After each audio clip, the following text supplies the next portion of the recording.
Assalamualaikum warahmatullahi wabarakatuh. Perkenalkan, nama saya Anita Efrida dengan NPM 2015051064. Saya dari Teknik Geofisika Universitas Lampung. Kali ini saya ditugaskan untuk membuat video pembelajaran mata kuliah Pendidikan Kewarganegaraan dengan materi yang berjudul Dinamika Demokrasi di Indonesia.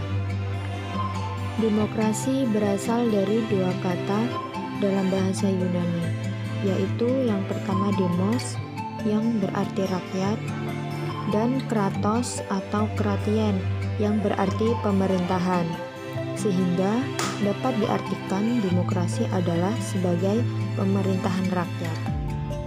Demokrasi telah dijadikan sebagai sistem politik yang dianut oleh sebagian besar negara di dunia. Meskipun demikian, dalam pelaksanaannya berbeda-beda tergantung dari sudut pandang masing-masing.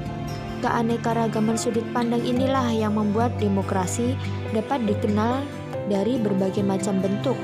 Berikut ini dipaparkan beberapa macam bentuk demokrasi. Berdasarkan titik berat perhatiannya, demokrasi dapat dibedakan ke dalam tiga bentuk, yaitu yang pertama demokrasi formal adalah suatu demokrasi yang menjunjung tinggi persamaan dalam bidang politik tanpa disertai upaya untuk mengurangi atau menghilangkan kesenjangan dalam bidang ekonomi. Bentuk demokrasi ini dianut oleh negara-negara liberal. Yang kedua yaitu demokrasi material, yaitu demokrasi yang dititik beratkan pada upaya menghilangkan perbedaan dalam bidang ekonomi, sedangkan persamaan dalam bidang politik kurang diperhatikan, bahkan kadang-kadang dihilangkan. Bentuk demokrasi ini dianut oleh negara-negara komunis. Dan yang ketiga, demokrasi gabungan, yaitu bentuk demokrasi yang mengambil kebaikan serta membuang keburukan dari bentuk demokrasi formal dan material. Bentuk demokrasi ini dianut oleh negara-negara non-blok. Yang kedua yaitu demokrasi berdasarkan ideologi. Berdasarkan ideologi yang menjadi landasannya, demokrasi dapat dibedakan menjadi dua bentuk. Yang pertama yaitu demokrasi konstitusional atau demokrasi liberal. Demokrasi ini yaitu demokrasi yang didasarkan pada kebebasan atau individualisme. Ciri khas pemerintahan demokrasi konstitusional adalah kekuasaan pemerintahannya terbatas dan tidak diperkenankan banyak melakukan campur tangan dan bertindak sewenang-wenang terhadap rakyatnya. Kekuasaan pemerintah dibatasi oleh konstitusi. Yang kedua yaitu demokrasi rakyat atau demokrasi proletar, yang merupakan demokrasi didasarkan pada paham Marxisme atau komunisme. Demokrasi rakyat mencita-citakan kehidupan yang tidak mengenal kelas sosial. Manusia dibebaskan dari ketertarikannya kepada kepemilikan pribadi tanpa ada penindasan serta paksaan. Akan tetapi, untuk mencapai masyarakat tersebut, apabila diperlukan, dapat dilakukan dengan cara paksaan atau kekerasan. Selanjutnya adalah pelaksanaan demokrasi di Indonesia. Pelaksanaan demokrasi di Indonesia pada periode 1945 sampai 1949. Pada masa pemerintahan revolusi kemerdekaan ini, pelaksanaan demokrasi baru terbatas pada berfungsinya pers yang mendukung revolusi kemerdekaan. Sedangkan elemen-elemen demokrasi yang lain belum sepenuhnya terwujud karena situasi dan kondisi yang tidak memungkinkan.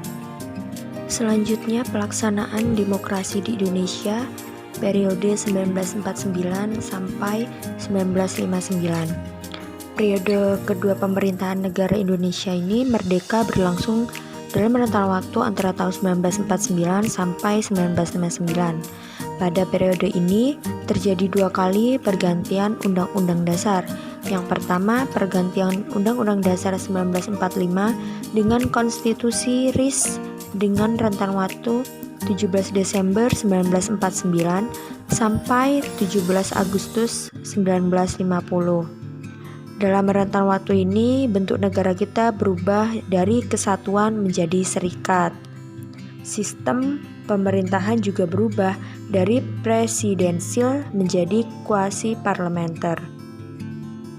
Yang kedua, pergantian konstitusi RIS dengan Undang-Undang Dasar sementara pada rentang waktu 17 Agustus 1950 sampai 5 Juli 1959. Periode pemerintahan ini bentuk negara kembali berubah menjadi negara kesatuan dan sistem pemerintahan menganut sistem parlementer. Demikian kesimpulan bahwa periode 1949 sampai 1959 negara kita menganut demokrasi parlementer. Selanjutnya, pelaksanaan demokrasi periode 1959 sampai 1965.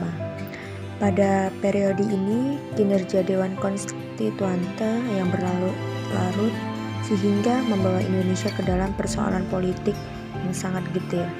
Negara dilingkupi oleh kondisi yang serba tidak pasti karena landasan konstitusional tidak mempunyai kekuatan hukum yang tetap, karena hanya bersifat sementara. Selain itu, situasi seperti ini memberi pengaruh yang besar terhadap situasi keamanan nasional yang sudah membahayakan persatuan dan kesatuan nasional.